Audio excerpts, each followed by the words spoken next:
আপনারা ব্যাংকগুলো সবগুলোকে মনিটরিংয়ে রাখেন, কিন্তু যোগ্য সৎ একজন ম্যানেজমেন্টের দায়িত্বে বসান, যে কোনো রকমের দুর্নীতির সাথে জড়িত থাকবে না, যার মধ্যে কোনো রকমের ইনক্লাবি থাকবে না, যার মধ্যে কোনো রকমের মানুষ দেশকে ধ্বংস করার মতো মন মানসিকতা থাকবে না। ব্যাস, থ্যাংক ইউ।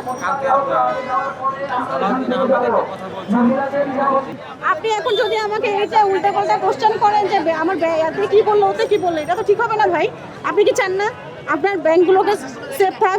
আপনি কি চান না আপনার বংশধর সেফ থাক? আপনি কি চান না আপনার দেশ সেফ? আপনি সচেতন নাগরিক না?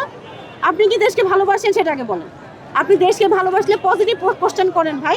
পজিটিভ কোশ্চেন আমাদের প্রত্যেকের জন্য করবেন, প্রত্যেকের জন্য করবেন। বলছি যে যত ঘুরিয়ে পিছিয়ে কোশ্চেন করবেন। ব্যাংক কেন করছে বলেন? এইটা হচ্ছে শরিয়া ভিত্তিক ব্যাংক, প্লাস এটা টপ অফ দ্য ব্যাংক। হ্যাঁ, যার কারণে এই টপ অফ দ্য ব্যাংকের কাছে আপনি কি আশা করবেন?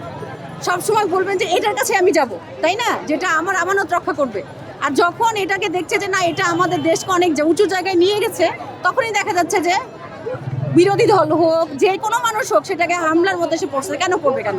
আপনি তাকে তার গতিতে চলতে দেন, আপনি তাকে তার গতিতে চলতে দেন। আপনি মনিটরিং করেন, আমি এক একটা কথা বলছি, মনিটরিংয়ে রাখেন, কিন্তু যোগ্য সৎ একজন মানুষকে বসান।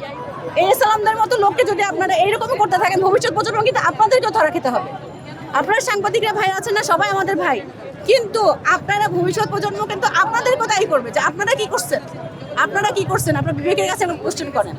আমরা একদিন সবাই মারা যাবো, রিজিকের মালিক আল্লাহ, রিজিকের মালিক আল্লাহ। রিজিক কিন্তু সবার জায়গা মতো থেকে যাবে, কিন্তু আমরা কখনো এই যে আমাদের দায়বদ্ধতা কেউ কখনো এড়িয়ে যেতে পারবো না। অতএব ঠিক আছে ভাই।